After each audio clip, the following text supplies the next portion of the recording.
1811 4000। यही consumer helpline. जागो ग्राहक जागो।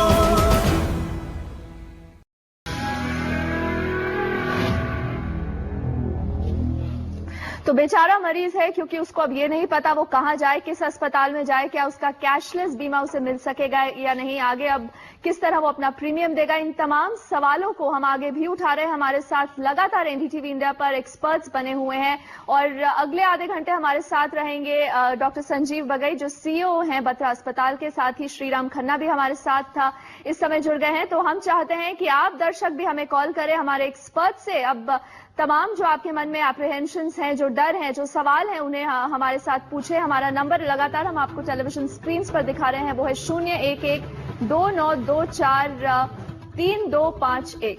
सबसे पहले क्योंकि डॉक्टर संजीव बगई हमारे साथ इस समय मौजूद है, बत्रा अस्पताल में क्या इस समय कोई मरीज जाता है, क्या उसे कैशलेस मेडिक्लेम मिल रहा है? मेरा ख्याल सबसे पहले ये समझना जरूरी है कि जो मरीज हमारे पास आ रहे हैं, कोई भी पेशेंट को कोई भी मेडिकल फैसिलिटी या ट्रीटमेंट डिनाई नहीं की जा रही। दूसरी चीज समझना जरूरी है कि जो पेशेंट्स एडमिट होते हैं हमेशा उनकी पॉलिसी चेक की जाती है और जो इंश्योरेंस कंपनी है उससे हम संपर्क करते हैं, we contact them and accordingly we proceed. जो इंश्योरेंस कंपनी का ये जो उन्होंने डिसीजन लिया है with effect from 1st of this month, most of जो प्राइवेट हॉस्पिटल्स हैं उन्होंने जनरल कंसेंसस या ब्रॉड ओपिनियन लिया नहीं। एंड आई थिंक जो भी हम निर्णय लें कलेक्टिवली ये पेशेंट के बेनिफिट के लिए होना चाहिए। कोई बिल्कुल, भी पेशेंट लगातार क्योंकि फिर यही सवाल है कि बिना किसी से बातचीत के इंश्योरेंस कंपनियों ने अपनी मनमानी करते हुए इस तरह का फैसला लिया है। अब श्रीराम जी, आपसे अब ये समझना चाहेंगे कि एक कंज्यूमर क्या कर सकता है? कंज्यूमर कोर्ट का दरवाजा तो खुला है लेकिन उसमें समय लगता है। कोई अगर इमरजेंसी का केस है, अब वो क्या करेगा? देखिए, वैसे भी 10 में से 7 लोगों को कैशलेस फैसिलिटी नहीं मिलती इस 1 जुलाई से पहले भी, क्योंकि किसी ना किसी कारण से जो टीपीए है या इंश्योरेंस कंपनी है वो कहते हैं जी हम नहीं कवर करेंगे, और वो पहले दिन ही कह देते हैं। तो जो मरीज है मरता क्या ना करता, और ये साहब कहते हैं कि साहब पैसे जमा कराओ आगे चलने के लिए, बिना पैसे जमा कराए ये भी ट्रीटमेंट नहीं करते। तो वो मजबूरी में कर्ज लेकर, हमारे पास कई ऐसे केस आए हैं कंज्यूमर वॉइस के पास जिसमें लोगों ने मजबूरी में क्रेडिट कार्ड से पेमेंट्स करी हैं और वो जिंदगी भर के लिए डेट्स के नीचे चले गए हैं। ऐसे कई केस आपको मिल जाएंगे शहरों में। बिल्कुल। और स्वास्थ्य मंत्रालय की भी इस तरह की रिपोर्ट थी कि किस तरह लोग बकायदा कर्ज लेकर ये पूरा इलाज कराते हैं। हमारे साथ अरुण सक्सेना भी मुंबई में बने हुए हैं इस समय। अरुण, इन सब के बीच लगातार हम इस बात पर चर्चा करें और लगभग हर कॉलर जो कॉल करता है वो यही पूछता है कि मैं क्या करूं, ना मुझे मेडिक्लेम मिलता है, मैंने प्रीमियम भी भरा है, मैं कहां जाऊं, किसके पास जाऊं, कहां पर जाकर अपना वो रोना रोएगा? जी हाँ, देखिए, कंज्यूमर के पास तो वही ऑप्शन है, या तो वो इंश्योरेंस ओम्बुड्समैन के पास जाए या वो कंज्यूमर कोर्ट जाए, या अगर वो यहाँ जाने से हिचकिचाता है तो जो एनजीओज हैं, कंज्यूमर एनजीओज, उनकी मदद से वो अपने पेपर्स वगैरह बनवा ले। और वेबसाइट्स में भी सारी कुछ डिटेल्स मौजूद हैं, तो इंटरनेट पे भी सर्च करके ये सब डिटेल्स ले सकता है कि कहाँ कंप्लेन करना है। तो यही है, लेकिन ये इमीडिएट हल नहीं मिलेगा उसको, क्योंकि इन सब चीजों में टाइम लगता है। और जो अस्पताल में जो मरीज है वो कैसे कंज्यूमर कोर्ट इमीडिएटली जाके अपना ऑर्डर लेके आ जाएगा, वो पॉसिबल ही नहीं है। बिल्कुल, तो मरीज का काम तो यहाँ पर अस्पताल में वो भर्ती है, इलाज कराना। आप कुछ कहना चाहेंगे? जिसके ऊपर मुसीबत आई है वो उसको इलाज चाहिए, उसको तो जहां कहां से पैसा इकट्ठा करके इलाज कराना पड़ेगा और सेकंड ओपिनियन ले। कई बार प्राइवेट कॉर्पोरेट हॉस्पिटल्स जो हैं ये एक्सेसिव चार्जेस लगा देते हैं, मरीज को जानकारी नहीं होती, कई ऑप्शंस अवेलेबल होती है, महंगी ऑप्शन उसके सिर पे थोप दी जाती है और फिर उसको बिल पेश कर दिया जाता है। जितना वो इलाज से नहीं उसको दुख होता उतना बिल देख के उसको। संजीव बगई, आप इसका जवाब दीजिए। जाहिर तौर पर अस्पताल कई बार ऐसा करता है कि आपको जबरदस्ती का बिल बना के दिया जाता है। मैं बाकी अस्पतालों के बारे रिप्रेजेंट नहीं कर सकता, पर जो हमारा अस्पताल है Batra hospital, this is a charitable non for profit hospital. जो हमारे कंसल्टेशन रेट्स हैं, रूम रेंट रेट्स हैं, प्रोसीजर रेट्स हैं, बाकी अस्पतालों से काफी गुना कम है। And we are very proud to say पिछले ऑलमोस्ट 25 सालों से we give very very affordable, very accredited and very accessible health. लगभग हर अस्पताल का यही दावा है कि वो बेस्ट है, वो ज्यादा ओवरचार्ज नहीं करता। हमारे कॉलर अतुल अस्थाना इस समय हमारे साथ जुड़ रहे हैं। अतुल, आप क्या जानना चाहेंगे? हाँ सर, ऐसा है कि मैं ये कह रहा हूँ कि इसमें कहीं ना कहीं जो है सामाजिक जो है मैं मैडम ये कह रहा हूँ, नमस्कार सभी पैनलिस्ट से। जी अतुल, मैं ये कह रहा हूँ कि इसमें कहीं ना कहीं ये जो है सारी प्रॉफिट और लॉस की बात चल रही है। सामाजिक कोई इन कंपनियों का, इन अस्पतालों का कोई सामाजिक दायित्व है या नहीं है देश के नागरिकों? बिल्कुल, क्योंकि स्वास्थ्य हमारे देश में कोई मुद्दा ही नहीं है। देखिए, आपके स्टूडियो से कुछ किलोमीटर दूर मूलचंद चैरिटेबल हॉस्पिटल हुआ करता था, वो भी कॉर्पोरेटाइज हो गया है। स्कॉट्स नाम का हॉस्पिटल होता था जो चैरिटेबल पर्पज से शुरू हुआ और आज कॉर्पोरेटाइज हो गया। तो ये कॉर्पोरेटाइजेशन की जो दौड़ है, ये जो भूख है पैसे की, पूंजीपतियों की, ये हेल्थ सेक्टर में इस समय बीमारी की तरह लग चुकी है। और छोटे से बड़ा हॉस्पिटल पैसा बनाने पे लगा हुआ है और मरीज ले गया, मरीज की लिप सर्विस दी जाती है कि हम ख्याल करेंगे, परंतु जो मेन सेंट्रल फोकस है वो पैसा कमाने का हो गया है।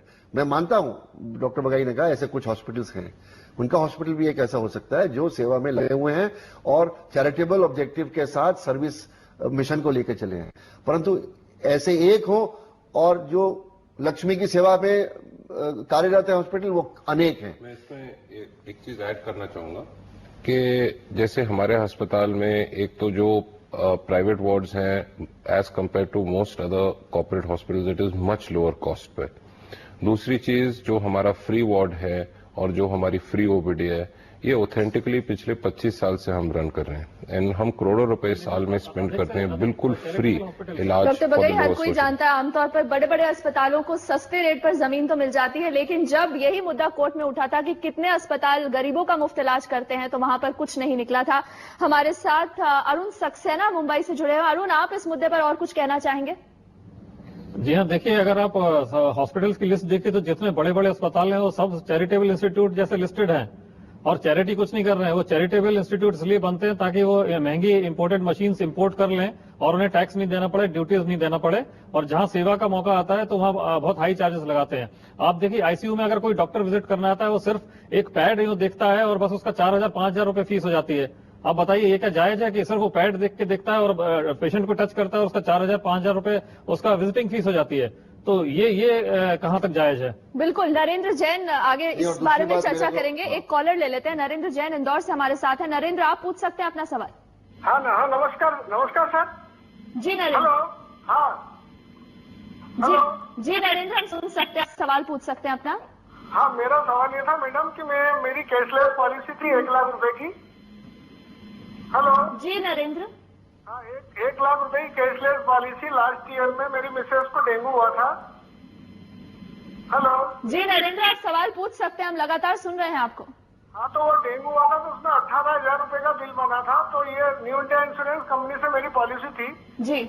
तो उन्होंने उसको विपुल करके किसी कंपनी को ठेका दे रखा है। वो ठेके पे सारा न्यू इंडिया इंश्योरेंस कंपनी चलाती है उसको। बिल्कुल। तो उन्होंने मुझे सिर्फ 18,000 में से 9,500 रुपए कैशलेस दिए, रिटर्न करा, मतलब अस्पताल को जी। बाकी पेमेंट मुझे कैश मेरे पास से डिपॉजिट करना पड़ा जी।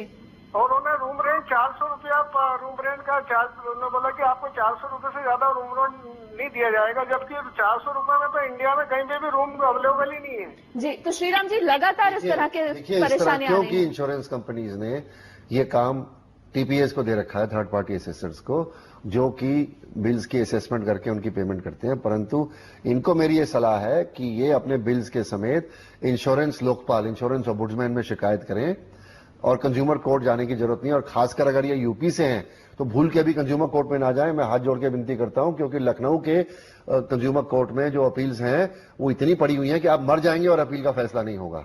इसलिए मेरी ये सलाह है खासकर उत्तर भारत में यूपी के कंज्यूमर्स को कि इंश्योरेंस का प्रॉब्लम हो, कंज्यूमर कोर्ट मत जाए। लेकिन यहीं पर यह सवाल भी उठता है कि बहुत सारे अस्पताल आपको पेपर्स ही नहीं देते, कोई प्रिस्क्रिप्शन नहीं देते हैं जब आप पेशेंट का राइट है जो मेडिकल ट्रीटमेंट के डॉक्यूमेंट से वो लेने का, और अगर वो राइट पूरा नहीं हो रहा है तो वो कार्रवाई कर सकते हैं। और वो जो भी उनके पास बिल्स वगैरह है उनके बेसिस पे वो इंश्योरेंस कंपनी के खिलाफ क्लेम कर सकते हैं इंश्योरेंस ओम्बुड्समैन में। लेकिन और अगर कार्रवाई कैसे होगी? कंज्यूमर कोर्ट में तो कितना समय लग जाता है? मैं ये फिर कह रहा हूं, कंज्यूमर कोर्ट में जाना ठीक नहीं है, खासकर दिल्ली जैसे शहर में, यूपी में, क्योंकि ट्रायल भी 3-4 साल ले लेगा, उसके बाद अपील जाएगी, उसके बाद नेशनल कमीशन, सुप्रीम कोर्ट, ये लंबी दौड़ है। और इसलिए भारत सरकार ने इंश्योरेंस एम्बुड्समैन बनाया हुआ है। इंश्योरेंस के सारे disputes, life insurance, house insurance, medical insurance के डिस्प्यूट्स वहां जाते हैं और अनफेयर प्रैक्टिसेस हैं जो कंपनीज की, उनके खिलाफ कार्रवाई की जा सकती है। और कंज्यूमर वॉइस जैसे संगठन दिल्ली में उपभोक्ताओं को मदद करते हैं इन लोकपाल के सामने अपनी फरियाद पेश करने का। और अगर दिल्ली के बाहर के लोग हैं तो नेशनल कंज्यूमर हेल्पलाइन है जिसमें आप कॉल करके और एडवाइस दे सकते हैं कि किस तरह लोकपाल के पास जाइए, क्या क्या आपको कहना है। और मेरा अनुरोध केवल यह है इंश्योरेंस कंपनी से कि वो बड़े हॉस्पिटल के साथ बैठ के अपना फैसला करें, परंतु वो फैसला होता या नहीं होता, हमारी मांग ये है कि प्राइवेट सेक्टर के अंदर जहां चैरिटेबल ऑर्गेनाइजेशंस भी हैं, वहां बड़े बड़े पूंजीपति भी हैं जो जनता का खून चूस रहे हैं आज की तारीख में, और उन पे कोई निगरानी नहीं है, ना उनकी क्वालिटी ऑफ सर्विस पे, ना उनकी प्राइसिंग पे, ना उनकी कॉस्ट पे, ना उनके यहाँ मेडिकल मैल प्रैक्टिसेस में, ना उनके यहाँ जो अनफेयर प्रैक्टिसेस हो रही है उनके ऊपर। इसलिए इंश्योरेंस कंपनीज के ऊपर रेगुलेटरी अथॉरिटी है, IRDA है, परंतु प्राइवेट हॉस्पिटल सेक्टर के ऊपर कोई भी रेगुलेटरी अथॉरिटी नहीं है। और एक रेगुलेटरी अथॉरिटी होनी चाहिए। ये काम सेंट्रल गवर्नमेंट का है कि वो रेगुलेटरी अथॉरिटी बनाए ताकि जो भी मैल प्रैक्टिसेस हैं प्राइवेट सेक्टर में, हॉस्पिटल्स के अंदर पेशेंट्स एक्सप्लॉयटेशन है और दूसरी प्रॉब्लम्स हैं, एक्सेसिव प्राइसिंग है, प्रॉफिटियरिंग है, उस पर अंकुश लगाया जा सके। नहीं तो आम आदमी बड़ी मुश्किल में हो जाएगा क्योंकि सरकारी अस्पताल तो काम कर नहीं पा रहे हैं। बिल्कुल, और लगातार हमने TPS से भी बात करने की कोशिश की है और हालांकि अभी वो हमारे साथ तो नहीं जुड़ रहे, लेकिन उन्होंने ये जरूर हमें बोला है कि कहीं ना कहीं अस्पतालों की गलती है क्योंकि वो बहुत बड़े और फर्जी बिल दे देते हैं। अब आप बताइए। आई थिंक इस पूरे चर्चा और डिबेट में जो हर एक नागरिक इंडिया का इसमें अफेक्टेड है, एक ब्रश के साथ सारा मेडिकल सिस्टम को पेंट करना नाजायज होगा। एक कॉमन व्यूअर के लिए यह समझना जरूरी है कि जो भी प्राइवेट अस्पताल हो, चैरिटेबल हो या नॉन चैरिटेबल हो, जैसे हमारा अस्पताल चैरिटेबल है, जो पेशेंट आता है वो एक्सपेक्ट करता है कि उसको दुनिया का सबसे बेस्ट एंड सबसे अपडेटेड ट्रीटमेंट मिले। मेडिकल टेक्नोलॉजी एंड इक्विपमेंट बहुत महंगा है टू परचेज। मेडिकल टैलेंट आज की डेट में बहुत महंगा है टू रिटेन। दूसरी बात, जो हॉस्पिटल की जो बिलिंग है, जो आजकल अस्पताल का ट्रेंड है, वो एक्रेडिटेड हॉस्पिटल्स हैं, हर एक बिल स्क्रूटनाइज होता है। मेरा ये वेरी इनर फीलिंग है कि जो इंश्योरेंस कंपनीज एंड जो प्राइवेट हॉस्पिटल्स हैं, मेरा ख्याल अगले 1-2 दिनों में मीटिंग्स भी प्लान्ड है कि उनको एक कंसेंसस, ब्रॉड कंसेंसस रीच करना चाहिए। कोई भी डिसीजन यूनिलैटरल नहीं होना चाहिए। मैं ये नहीं कह रहा कि मिस्टर एक्स की गलती है या मिस्टर वाई की गलती है, मेरा ये कहना है कि एक कॉमन पेशेंट को डिसबेनिफिट नहीं मिलना चाहिए। लेकिन आप ये बताइए, जब एक अस्पताल की बात आती है, वही सेम सुविधा अगर आप एम्स में लेते हैं, किसी और सरकारी अस्पताल में लेते हैं, उसका कॉस्ट अलग आता है, उनके पास भी वही इंस्ट्रूमेंट्स होती हैं, वही अगर किसी और अस्पताल में ले, वो कॉस्ट क्यों बढ़ जाएगा? ये सेम लॉजिक है कि आप एप्पल्स एंड ऑरेंजेस को एक तराजू में तोल रहे हैं। Private hospitals do not gate subsidy on medical equipment.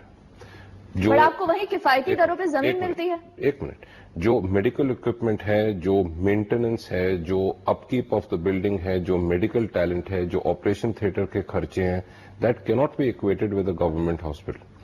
Government hospitals जो ट्रीटमेंट दे रहे हैं, it is extremely good in terms of quality, in terms of service. लेकिन संजीव बगई, यहाँ पर एम्स के डॉक्टर्स की अगर हम बात करें, क्या वो डॉक्टर्स आपके डॉक्टर से कहीं कम है? तो मैं यही तो कह रहा हूँ। नहीं, पर उनकी तनख्वाह की कीमत उसमें नहीं आती है। मैं ये कह रहा हूँ कि जो गवर्नमेंट हॉस्पिटल्स हैं, it can not be equated to private hospitals. In the end I would like to summarise so far जो ये डिस्कशन हुई है कि 80% of Indian health care is in the private sector, 20% is with the government रफली। जो आज की date में मतलब 80% जो टोटल लोड है पेशेंट्स का इंडिया में, वो प्राइवेट सेक्टर में जा रहा है। Lot of the smaller hospitals are still in a ill structured manner. जो छोटे नर्सिंग होम्स हैं, 20 बेड, 30 बेड, अगर आपने आजकल जो न्यूज पढ़ी होगी, वो कह रहे हैं कि हम इंश्योरेंस कंपनीज जो हैं वो छोटे अस्पताल से लिंक करेंगे। मैं ये नहीं कह रहा कि छोटे अस्पताल का मेडिकल ट्रीटमेंट नॉन ऑप्टिमम है, पर जो इंफ्रास्ट्रक्चर और फैसिलिटीज 500 बेड के बड़े अस्पताल में with CT scan, with PET scan, with radiation, with all sorts of equipment, ये 30 बेड, 20 बेड, 10 बेड के नर्सिंग होम को इक्वेट नहीं किया जा सकता। बिल्कुल, तो यहाँ पर संजीव बगई का तो अपना ही तर्क है। जाहिर तौर पर अस्पताल ये बात नहीं मानेंगे कि वो इस तरह की ओवर प्राइसिंग करते हैं, लेकिन जिस तरह श्रीराम खन्ना ने अभी बात बहुत महत्वपूर्ण उठाई कि बहुत लोग कर्ज तक देकर ये सब करते हैं, और ऐसे में सरकार क्यों चुप है, सरकार क्यों कोई रेगुलेटरी अथॉरिटी नहीं बनाती। इन तमाम मुद्दों पर हम चाहते हैं लगातार आप हमें सवाल करें। हमारे साथ तमाम हमारे एक्सपर्ट्स जुड़े हुए हैं। फिलहाल हम रुकेंगे एक ब्रेक के लिए।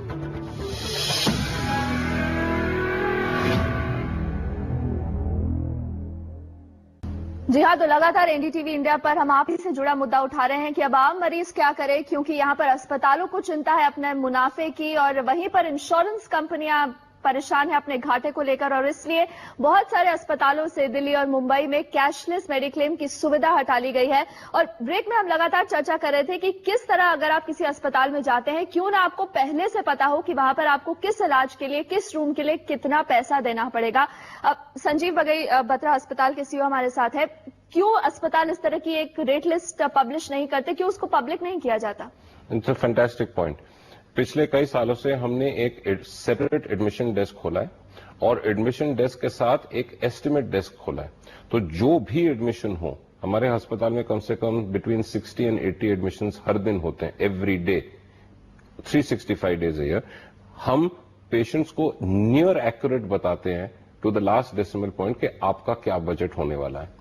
Plus, on a daily basis or once in 2 day basis, we tell them what the updated bill is. Our level of working is transparency. Point number 2, हमारी एक published rate list है. It is available for a patient to see before he chooses a procedure. हमारे साथ RP Yadav एक collar Gurgaon से जुड़े हैं। यादव साहब, आप पूछ सकते हैं अपना सवाल। मैडम, मेरा सवाल ये है जी, कि जब एडमिट होते हैं हॉस्पिटल में, उस टाइम पे बिल एस्टीमेट अलग बना के देते हैं ये लोग, और जब वहां से डिस्चार्ज करते हैं उस टाइम इनके बिल अलग होते हैं। बिल्कुल यही सवाल है कि पहले कुछ बोला जाता है, बाद में कुछ और निकल के आता है। मैं लाइक आई सेड कि मैं दिल्ली में 650 अस्पताल हैं, मैं सबके बारे में आपको एक्सपर्ट ओपिनियन नहीं दे सकता। I can talk about a representative of my own hospital. I think inner ethics and conscious बहुत जरूरी है। जी, श्रीराम खन्ना जी, नियत की ही असली बात है कि नियत नहीं गड़बड़। अगर आपका बोर्ड चैरिटेबल है और उसका बोर्ड के अंदर जो मेंबर्स हैं और जिन्होंने उसमें इन्वेस्टमेंट करी हुई है वो समाज सेवा करना चाहते हैं, तो कहानी अलग है। तब आप ट्रांसपेरेंट भी होंगे, तब आप प्रॉफिटेरिंग नहीं भी करेंगे, तब आप कोई गरीब आदमी आ जाएगा तो उस पर दया भी कर लेंगे। परंतु जो कॉर्पोरेट हॉस्पिटल हैं जिसमें हजारों करोड़ रुपया इन्वेस्टेड है, उनका काम केवल एक है कि मरीज आए, उसका इलाज करो और जाते जाते उसकी हजामत बना दो। बिल्कुल, भरत जावेरी भी हमारे साथ है, उनका भी कुछ ऐसी ही परेशानी है। भरत, आप पूछिए अपना सवाल। जी, मेरी बेटी का नाक का ऑपरेशन किया था, उसमें वो लोग ने कैश देने से 25,000 रुपया बोला जी, और कैशलेस बोलने से 35,000 जी, और ऑपरेशन किया। ऑपरेशन के बाद में 45,000 45,000 का बिल बना दिया जी, और बोला कि 10,000 रुपया आप देना होगा। तो मैंने बोला मैं एक पैसा भी नहीं दूंगा, कैशलेस से हुआ है। तो मुझको रोक के रखा वो लोग ने जी, मुझको रोक के रखा। फिर 9 बजे सुबह का डिस्चार्ज था, तो शाम 6 बजे मैंने बोला शाम 6 बजे होने से आप लोग का फ्रेश नहीं आने से मैं तो चले जाऊंगा जी। तो फिर बोला हम बाहर निकल गया, तो बाहर में आके बोलता कि आपका आ गया 10,000 रुपया आप देना होगा। मैंने बोला एक पैसा नहीं देना। श्रीराम जी, यही सवाल उठता है, बहुत सारे लोग ये कहते हैं कि बकायदा हमें बंद कर लिया जाता है जब तक हम पूरी रकम नहीं देते। जहां पर कई केस ऐसे हैं जहां पेशेंट की मौत हो गई है इलाज के बाद और पैसा नहीं दे पाने पे उन्होंने बॉडी नहीं दी पेशेंट को, पेशेंट की बॉडी क्रियाक्रम के लिए। तो ये देखिए, मुंशी प्रेमचंद की कहानियों में गांव का महाजन का जो विवरण है वो आज के दिल्ली, मुंबई और कलकत्ता और चेन्नई के अस्पतालों का भी वही कहानी है। अगर आज के जीवन में मुंशी प्रेमचंद आते तो वो कहानियां जो लिखते तो वो किसान के ऊपर जाति की नहीं कहानी लिखते, वो लिखते कि आज जो मरीज है जो कॉर्पोरेट हॉस्पिटल में इलाज के लिए चला गया, किस तरह उसको सताया जाता है और किस तरह उसकी हजामत बनाई जाती है, और जेब से जितना पैसा निकाल सके वो निकाल लेते हैं, तब उसको छोड़ते हैं। और ये बड़ा डिफिकल्ट सिचुएशन आ गया है और हजारों लोगों को तकलीफ हो रही है। और मुझे अचंभा है कि हिंदुस्तान के केंद्रीय सरकार के जो स्वास्थ्य मंत्री हैं वो अपना मुंह नहीं खोल रहे हैं, वो कुछ बोल नहीं रहे हैं, वो कुछ कर नहीं रहे हैं। क्या पेशेंट्स को इन गिद्धों के हवाले कर दिया गया नोच खाने के लिए? ये मेरा सवाल है। बिल्कुल, इसी सवाल पर हम चलते हैं मुंबई अपनी सहयोगी दीप्ति अग्रवाल के पास। दीप्ति, लगातार हम इंश्योरेंस कंपनियों से बात करने की कोशिश कर रहे हैं, लेकिन क्या वजह है कोई भी सामने खुलकर नहीं आ रहा है, कोई भी अपना पक्ष नहीं रख रहा है? एक तो इंश्योरेंस कंपनी से जो हमने बात की, उन्होंने यही कहा है कि वो अपने घाटे की दुहाई दे रहे हैं। ये कह रहे हैं कि अगर ये घाटा वो किसी तरह नहीं पूरा कर पाएंगे तो उन्हें प्रीमियम बढ़ाना पड़ेगा, और वो कहीं ना कहीं आरोप अस्पतालों पे लगा रहे हैं। लेकिन कोई ये नहीं कह रहा है कि वो कब जाके इस मामले को सुलझाएगा, कौन सा ऐसा फोरम है जहां पर सब मिलकर बात करेंगे। हर कोई बात करने के लिए तैयार है, बस साथ नहीं आने की कोई बात कर रहा है। ये बड़ा अचंभे वाली बात है कि हर कोई कह रहा है हम बात करने के लिए तैयार है, लेकिन कोई बात करता हुआ नहीं दिख रहा है। पेशेंट्स का क्या हाल है कोई जानना नहीं चाह रहा है। हम अस्पताल में भी गए थे, लोग एटीएम के बाहर खड़े हैं पैसा विड्रॉ करने के लिए, रिश्तेदारों को फोन कर रहे हैं कि थोड़े पैसे आप दे दीजिए। इस तरह की दिक्कतों का सामना कर रहे हैं। एक बात और है कि अगर कहीं ना कहीं पर अस्पतालों को मुनाफा और इनको घाटा हो रहा है तो ग्रेडिंग सिस्टम को इंट्रोड्यूस करने की बात एक लंबे समय से चल रही है कि grade A, grade B, grade C के अस्पताल, तो आप उस हिसाब से प्रीमियम भरिए। अगर आपको हार्ट का ऑपरेशन 1.5 लाख रुपए में ही करवाना है तो आप ग्रेड ए अस्पताल में जाइए, ज्यादा प्रीमियम भरिए। अगर आपको हार्ट का ऑपरेशन 80,000 में करवाना है तो आप उस खर्चे वाले अस्पताल पे जाइए और उस हिसाब से प्रीमियम करिए। ये भी एक स्वरूप है जो किया जा सकता है, लेकिन इस पर स्वास्थ्य मंत्रालय लंबे समय से कोई फैसला नहीं ले रहा है, कोई कदम उठाता नहीं दिख रहा है। तो कहीं ना कहीं जवाबदेही सरकार की भी है कि वो आम आदमी के दर्द को समझते हुए इसमें बीच में आए। बिल्कुल, तो यहाँ पर दो बातें बेहद अहम है। एक तो ट्रांसपेरेंसी बिल्कुल नहीं है, दूसरी नीयत में कहीं ना कहीं खोट है। और यही वजह है कि आज एक मरीज को जिसको अस्पताल में जाना है वो एटीएम के बाहर खड़ा है, क्योंकि कैशलेस मेडिकल जो सुविधा है वो बिल्कुल वहां से खत्म कर दी गई है। और लगातार एनडीटीवी इंडिया पर हम आगे भी आपको इस खबर से जुड़े अपडेट्स देते रहेंगे। आप लगातार भी हमें अपनी राय भेज सकते हैं। हमारे साथ डॉक्टर संजीव बगई और श्रीराम खन्ना और मुंबई से अरुण सक्सेना जुड़े थे। आप सबका इस चर्चा में शामिल होने के लिए फिलहाल बहुत बहुत शुक्रिया, और लगातार आप रहिएगा एनडीटीवी इंडिया के साथ। यहाँ पर खबरों का सिलसिला आगे भी जारी रहेगा।